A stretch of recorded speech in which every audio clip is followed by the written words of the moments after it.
We're going to get a bit of a break now, as in this long second interval, it's time for Night Waves with Samira Ahmed, which continues our Wagner evening with a look at storytelling and myth in Wagner's Ring Cycle. Thanks, Ian. Well, tonight, as Götterdämmerung reaches its climax on Radio 3, we do look at Wagner and myth, the source of the rich Nordic stories of warrior gods and goddesses that inspired him, the desire to reforge old Germanic legends in an age of high romanticism, and how and why the composer transformed them in his Ring Cycle. For this journey through the land of legends, I'm joined by philosopher Roger Scruton, Dr. Mark Berry, a historian and lecturer in music, and the novelist A.S. Byatt. Wotan's bold assault on the world ash tree of life sets off events, as A.S. Byatt reveals in this extract from the prologue to Götterdämmerung. From the world ash tree, Wotan then broke off a branch, a spear shaft, the mighty one cut from the trunk. In the course of a long time, the wound laid waste the wood. The foliage faded and fell. The tree decayed and died. Thank you, A.S. Byatt. And we'll be hearing more from you later. Now, Wagner's Ring Cycle evolved over more than 20 years after 1848, the year of the German Revolution, through to 1874. The March Revolution, as it was known, saw popular uprisings across the Austrian Empire and Germanic states, with demands for better pay and conditions for the downtrodden masses, a free press and freedom of assembly. So how did Wagner's vision of divine warrior princes and princesses connect to this world? Earlier I spoke to the former Conservative minister and MP Michael Portillo to discuss how far Richard Wagner's operatic world was a commentary on nascent pan-German nationalism or a fantastical vision of a brave new world. I began by asking him what was so appealing about Wagner's use of myth. Myths were Wagner's way of universalising what he wanted to talk about. This isn't about a particular set of people in a particular place. It's not necessarily about people at all. They may be gods or giants or whatever.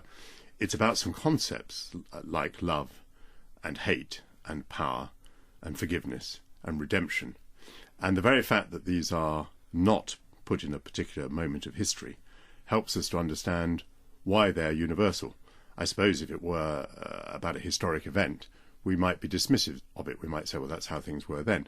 But there's no escape in that sense with Wagner, because he's talking about things which are concepts which apply across time and across peoples. Explain then how you first engaged with it and what effect it had on you. How has your interpretation changed of the use of myth? I first saw only a part of it. I confess I saw Die Walküre in English at the English National Opera when I was about 16, and I was unprepared for it and completely befuddled. It meant almost nothing to me at all. And then in my 20s I started to hear whole ring cycles. The first one I heard was at Covent Garden, and I began to see that there was something very special, not least about the scale of this thing, that it was performed across 4 nights, that the story was overarching and continued night by night, but with extraordinary development. Of course, across a lifetime, because I've continued to hear the ring across my lifetime, my life has developed as well as my interpretation of Wagner. So, for example, one of the things that I've been most interested in over the years has been what Wagner has to say about power. And as my view of power matured, so I discovered how extraordinarily mature his view of power was. I think his understanding of power is remarkable for a man who hardly had any political power. I mean, there are those who said he behaved like a prime minister to King Ludwig. But nonetheless, I think his understanding that power is a matter of compromise, that power is not absolute, that power can be very miserable. I'm talking here mainly about the character of Wotan, who's the character that I most associate with Richard Wagner anyway. But Wotan has only one moment of tranquility in the entire cycle, and that is before he's sung his first note. It's when he's asleep at the beginning of Rheingold. I mean, after that, he is aware that he's got himself into a mess, which is actually going to lead to the end of the gods. It's going to lead to the end of his civilization, and there's no way out of that.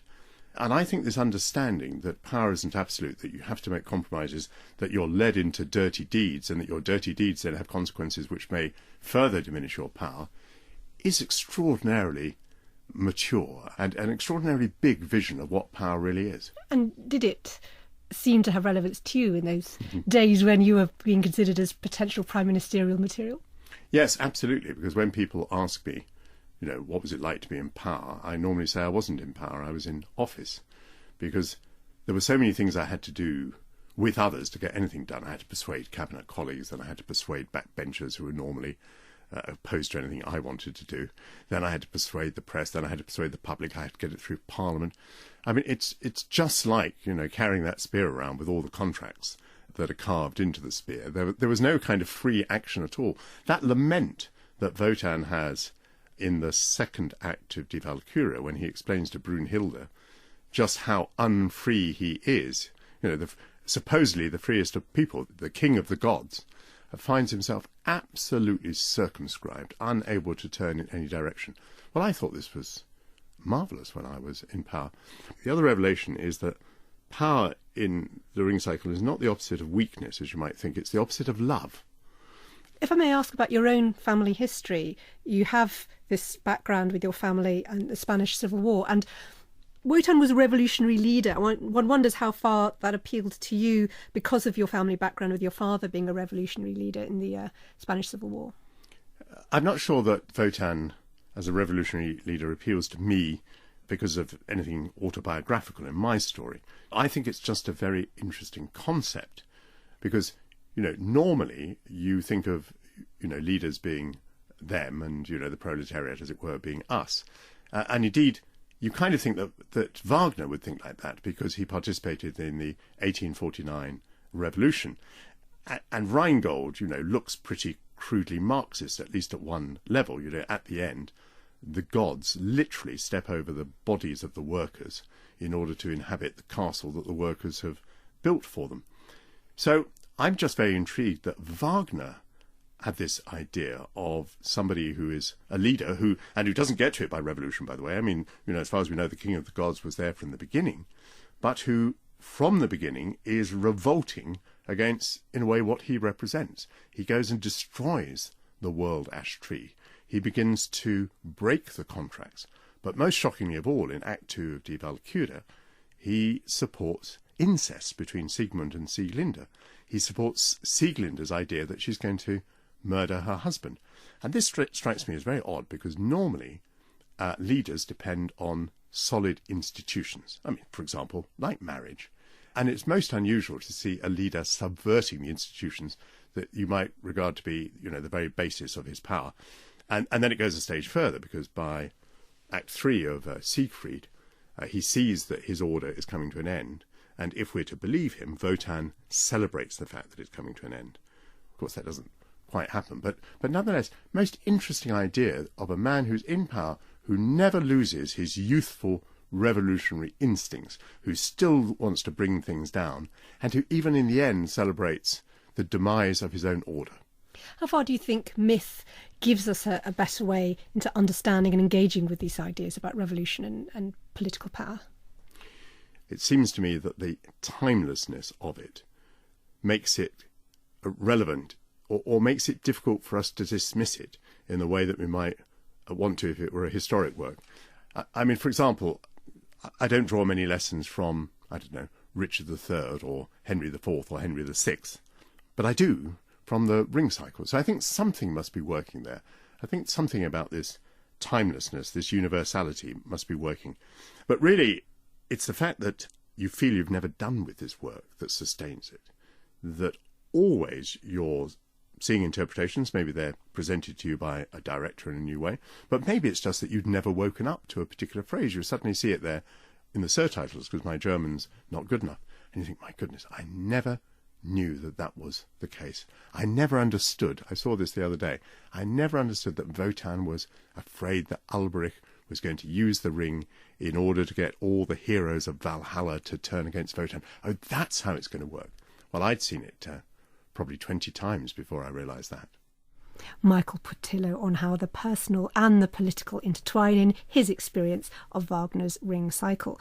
Well, with me now are the novelist A.S. Byatt, Dr. Mark Berry, a historian and lecturer in music, and the philosopher Roger Scruton, who joins us on the line from Swindon. Roger, first, you heard Michael Portillo there talk about the timelessness timelessness of the myths being the key to why he feels it has so much power and relevance. Is that, do you think, the core of Wagner's use of myth?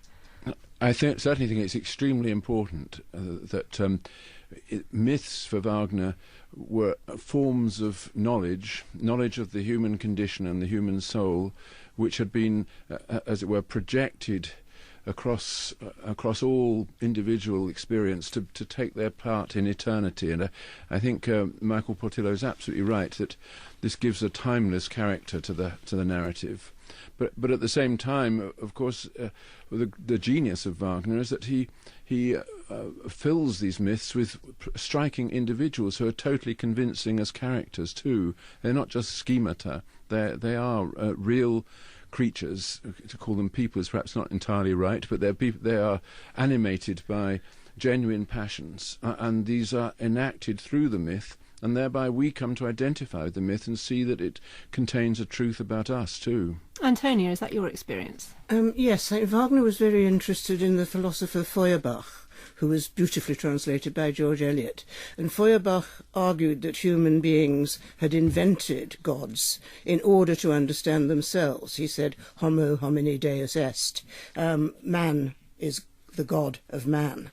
And I think this is one of the most complicated and beautiful uses of that concept, because Wagner is making the gods in order to understand Wagner as well as everything else, and he is making, as it were, mythical power in order to understand real power, and mythical sexuality in order to understand real sexuality, and a mythical tree in order to understand what we are doing to the trees, it now appears.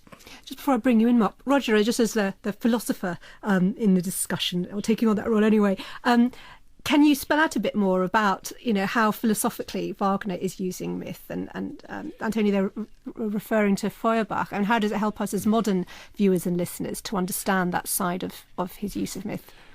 Well, yes, Feuerbach, of course, was a huge influence on Wagner, and he did have this view that it's not just myth as such, but religion entirely, which is a projection of our human appetites and human desires and needs, that we come to understand ourselves through religion, and there is no other world that we're understanding thereby. It's our world that we're understanding.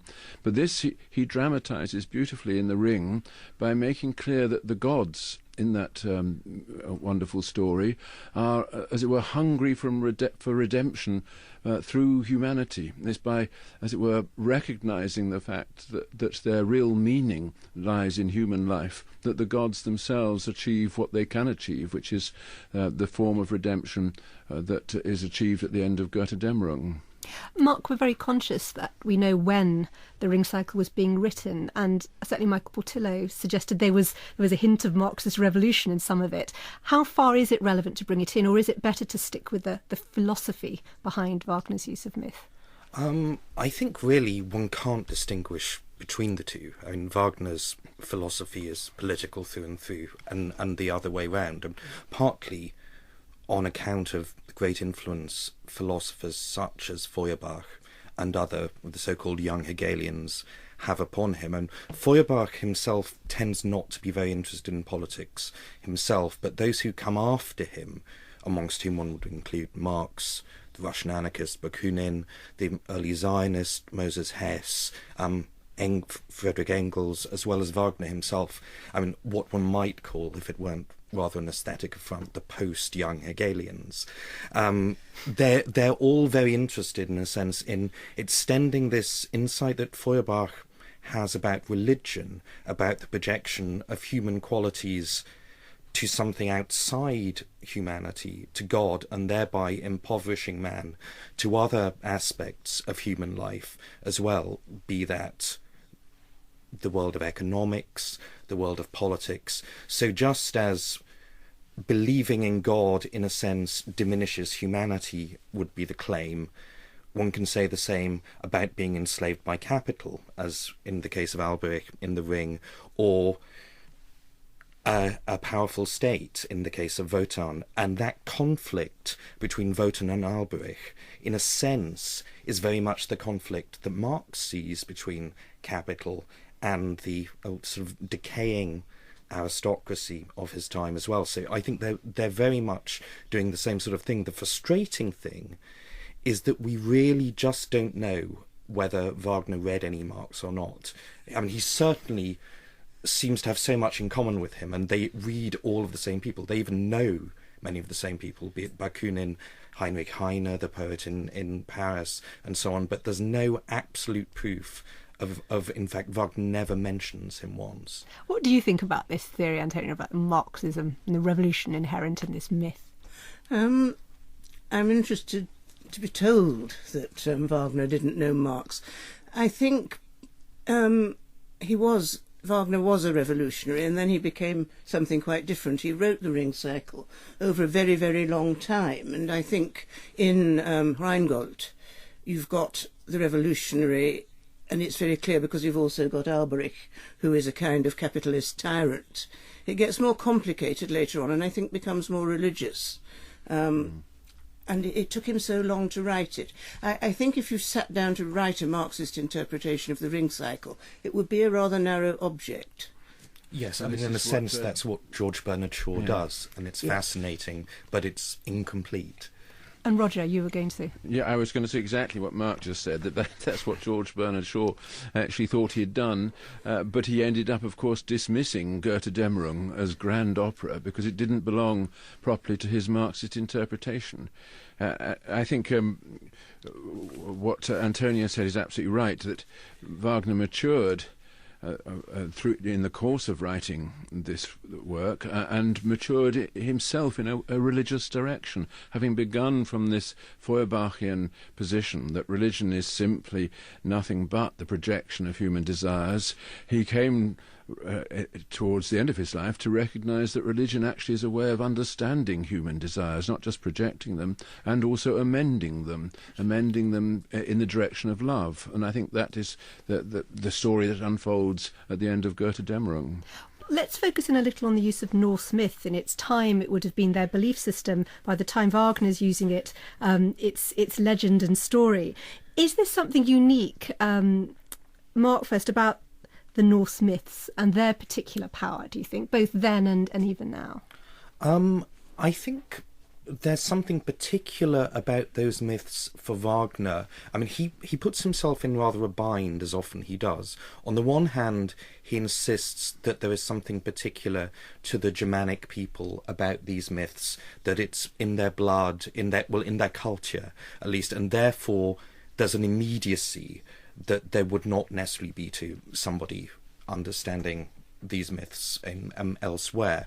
On the other hand, he insists upon their universality, and he says, actually, in his treatise Opera and Drama, which he writes in 1851, so whilst at work on the Ring, that what is incomparable about myth is that it is true at all time, which is a phrase that's often quoted, but he goes on to say that its content, only by virtue of poetic compression, so by the work of an artist, is also inexhaustible for all time. So he's not saying that it just is there and is true forever, unchanging, that different people, different ages will come to it in different situations and make something of it. And in his case, he often reads Germanic myth, I think, very much through his interest in Greek myth as well. They go together. Well, we'll go into Greek myth in a bit, but I want to just focus in a bit on Antonio now, because the Norse myths, you've written about how much they captivated you as a child, and presumably long before you discovered Wagner.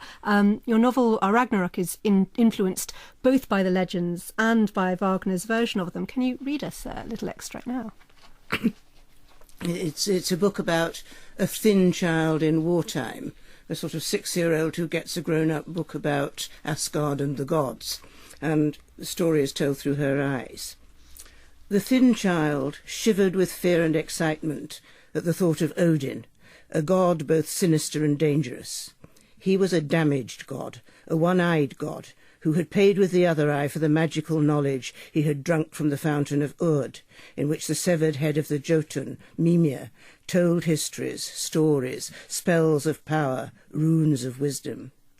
Odin was a god who lurked, disguised as an old man in a grey cloak, with a hat pulled over his empty socket. He was a god who asked riddling questions and destroyed those who gave wrong answers. He carried a war spear, Gungnir, carved with runes, which unlocked the secrets of men, beasts, and the earth. The spear was fashioned from a branch torn from Yggdrasil itself. It was lopped into shape. It left a wound and a scar. Yes, by reading from her novel Ragnarok. You're presumably the thin child, is that right? Oh, very much the thin child. I grew up totally obsessed by Norse mythology because of this book my mother gave me, which was in fact the crib she used for studying ancient Norse at Cambridge. And it was written by a German. And I knew I was reading a book by a German in the Second World War about the myths the Germans sort of believed, and this felt odd, and it pleased me very much because it was a very black myth. It ended with absolutely everything being destroyed, and somehow I felt that, in a Feuerbachian way, I felt that answered to some need in me to be told the truth and not be given easy, pleasing answers. When you talk about being told the truth, was there also part of it, you mentioned the Germanness of it, and, you know, the time you were growing up, how big a deal was it to be reading something very Germanic? Well, I was so little. It was probably not as much of a problem as it would have been if I'd been 12 or 15.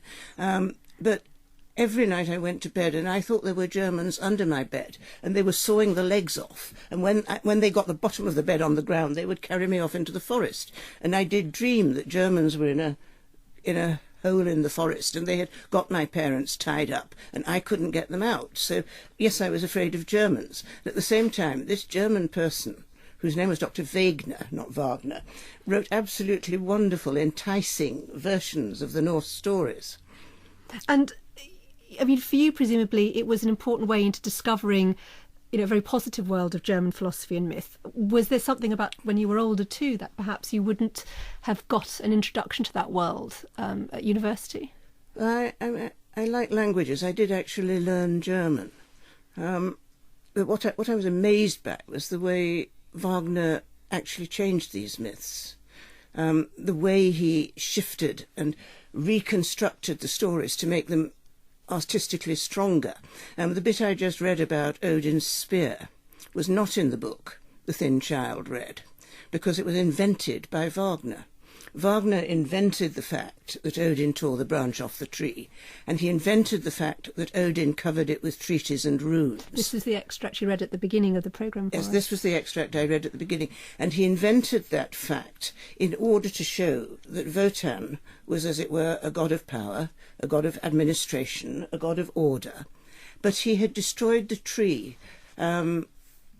Michael Portillo spoke as though the tree was something we had to get over. The tree is the essential thing. It is the natural world. It is what blossoms and grows and lives and dies. And the god had come along and torn the branch off. And then he carried it around and threatened people with it, for good reasons as well as bad, as we've been discussing. But I then, there's a wonderful book by a man called Derek Price called I Saw the World End. And he unfortunately never finished it and died in 1976. And he had done the work on how Wagner read all the different German versions of the mythology and the legends, and how he even read the ancient Norse next to the German. And every time he adjusts something or invents something, he strengthens the narrative. I as a writer, am sort of absolutely overcome by the brilliance of Wagner's narrative construction. It's better than the Norse myth. So as a novelist, presumably this has been a huge influence on your idea of great storytelling, messing with the source. Yes, I have to say, but I'm entirely unmusical, and it is the only music that has had any influence on my writing or storytelling. But I play it to myself, and I listen to how he puts one motif into it. And because he doesn't run a lot of words over the top of all the other words, but you can always hear the words, I actually respond to it in a way I respond to no other sung object. And in terms of your own writing, can you give us any examples of how you kind of brought your own words over older words and that Wagnerian influence on you? I like rhythms that hear older rhythms, and I like things that repeat in different positions. I mean, an example I could give is in the Rheingold, Loge sings a song about the golden apples in Freya's garden, and he says that the golden apples keep the gods young. and it's one of the most beautiful tunes I've ever heard. And it's picked up later much more mournfully and differently by one of the giants who wants to carry Freya away. And then, of course, I know that Wagner combined two Norse goddesses. He combined Iduna, who really had the apples, with Freya, who was the sister of Frey. And he tightened it all up so that Freya became the goddess of youth and the goddess of love and a sort of central figure in his myth. And the apples, of course, are partly also Greek. So you get this feeling of somebody having all the material completely at his command. It makes me very excited. It shows. And you talked a little earlier there about the rhythms, and obviously you've gone and made the effort to read things in the German as well. Tell me a bit about how much power there is in there for you and what pleasure you get out of it. Well, again, the rhythms are the rhythms of the Norse Eddas, and he does this kind of thing that I also learnt with medieval English. I'll read you the little bit. I'll read you 2 lines of the bit that I read earlier. This is from the World Ash. He broke off a branch. Von der Weltesche brach der Wotan einen Ast, eine schwere Schaft entschnitt der Starke dem Stamm. Broke off the strong one at the stem. And he uses these German monosyllables in bang, bang, bang. And because I respond to the words, I can respond to the music. No, it's brilliant. I wonder as well, you talked a lot about what Wagner's added in a way to make the stories better, but of course there's also what he discards, and I wondered what struck you about what he's chosen to leave out of these Norse myths in his retellings of them. Where do I begin there? He's left an enormous amount of tedious battles out of the German stories about not the Volsungen, the warriors. There's endless little political muddles about the warriors, which he cut away in order to use the Norse myth. No, I can't. Well, that's the key one, isn't it? It's kind of, cutting out the boring stuff and keeping the core action. Fusing together 2 or 3 things to make one much more powerful. He invented the Rhine maidens right at the beginning. The gold that comes out of the Rhine, although it feels like an ancient myth which you've always known, actually he invented it. And it's very, very strong. Thank you so much, Antonia. Roger, do you have favourite parts of the myths and Wagner's versions of them? Well, yes, I entirely endorse what Antonia said about Wagner's brilliance at amending the myths so that they become a coherent narrative about the universal human condition. I think what is wonderful is that as the ring unfolds, you discover layers within the myth which have not been yet revealed, but as it were lie in an ever deeper past. You're always going deeper and deeper into the original usurpation of power, so to speak, and seeing a further meaning in things. And I think the myth of the world ash tree and the branch that Wotan tore from it is brilliantly done by Wagner. The idea that from this thing which was a primeval eruption into nature and a usurpation of nature becomes the instrument through which Wotan actually not only exerts power but upholds contracts, maintains the rule of law. It's an instrument both of exercising power and also achieving peace. And I think this says something profound about the human condition generally. Mark, sorry, go ahead, Roger, finish your point. Apologies. No, go on. Well, I was going to ask Mark, do you have a favourite section? It seems this part from the beginning seems so crucial to everybody. Yes, well, I mean, boringly, I was actually going to say the same as well, partly because also of its structuring in the way Roger was getting at, that this is, as it were, an alternative beginning to the story that we have, but it only comes to us at the beginning of the 4th part.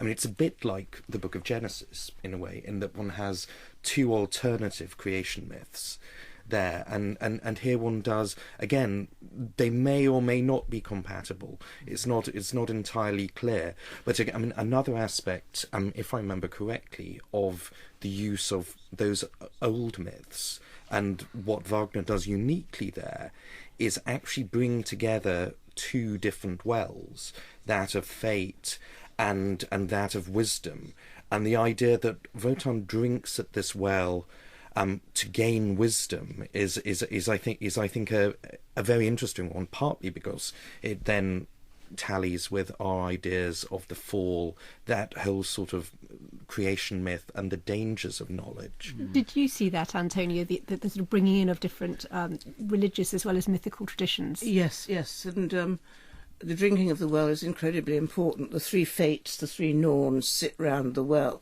and he has to give up one of his eyes, and he has to lose an eye in order to receive wisdom, which of course makes him half blind. He sees from one angle but not from the other, and he comes back to the well towards the end of the narrative to call up some kind of wisdom or consolation. It's described most beautifully in my Asgard book, right at the beginning, when they describe the tree with the water at the bottom, and under the tree, which I think doesn't appear in Wagner, there's a dragon called Nidhogg, which constantly gnaws the roots of the tree, which are constantly renewed. But of course, once the spear has been drawn up, it starts withering, and it ceases to be renewed. Yes, it's an ecological disaster, in a sense, which is really, I think, quite a very contemporary concern for us, and it's certainly something that marks Wagner off from contemporaries such as Marx, who are almost sublimely uninterested in the danger of what we're doing to the natural world. He's very alert to that. I just want to get Roger in there, because I could hear you were going to add something. Well, I was just going to add that although Wagner doesn't have that little detail about the dragon gnawing away at the roots of the tree, he does have the equivalent, which is Loga constantly burning away the runes from the end of the spear, which is another beautiful way of expressing the fact that the rule of law, which maintains contracts and agreements as though for eternity, is always amending those agreements and forgetting them, so that that we human beings live as though all our promises were eternal, but in effect, by inscribing them into Wotan's order, we are also preparing ourselves to forget them. And Roger, we were talking earlier about the mix of myths and religious beliefs that are sort of in this well of Wagner. There's a sense of Greek tragedy in there too, isn't there? Yes, I think that one should remember that Greek tragedy was a huge influence on Wagner, and what he got from it, apart from the idea of myth as representing the eternal order of things, was the thought that you could present individuals freely acting in such a way that they were also driven by necessity, because myths unfold only by necessity. They are instruments of fate, whereas the individual in the centre of the tragedy is essentially a free being. He's a free being trapped into the myth, so to speak. Sorry, go ahead, finish. Yes, so that, this is something that we know in our own lives, that if we look on ourselves from outside, often we see ourselves as driven along by necessity, helpless victims of fate, and then from inside we know that we're free and we must act freely. But in tragedy you see these two parts of the human condition as it were crystallised in one individual. Mark, what about the influence of Greek tragedy, sort of in a historical sense, on how Wagner was thinking about the staging and the structuring of the ring cycle? Well, I think that's equally important as the content itself. I mean, he was, like many Germans of his generation, he was obsessed with ancient Greece and held it up, often very much as a model. I mean, Hegel did the same in his political philosophy, and so many others did. And what he most admired about Greek tragedy in that broader sense was how it was very much embedded at the heart of the Athenian city-state. It wasn't some mere entertainment, something one went to experience. It was a political, a religious, social event in which everybody was involved and in which the concerns of the political community were reflected in the drama. And the difference he saw as being in what he wanted to renew in a sense rather than restore. He saw saw Greek tragedy as having been conservative, whereas given the political situation of his own time, any renewal of that form would have to be revolutionary, going against the state of things, how they were, and would be universal rather than generically national. Antonia, you said earlier that it's really the words and the stories rather than the music that's kind of got you into Wagner. But of course, with all these ideas of Greek theatre, he was trying to do total art. Do you buy into that concept, the total dramatic experience? Gesamtkunstwerk. Yes, I absolutely buy into it, though I have unfortunately got into a fit of thinking about Nietzsche, which I probably shouldn't bring up.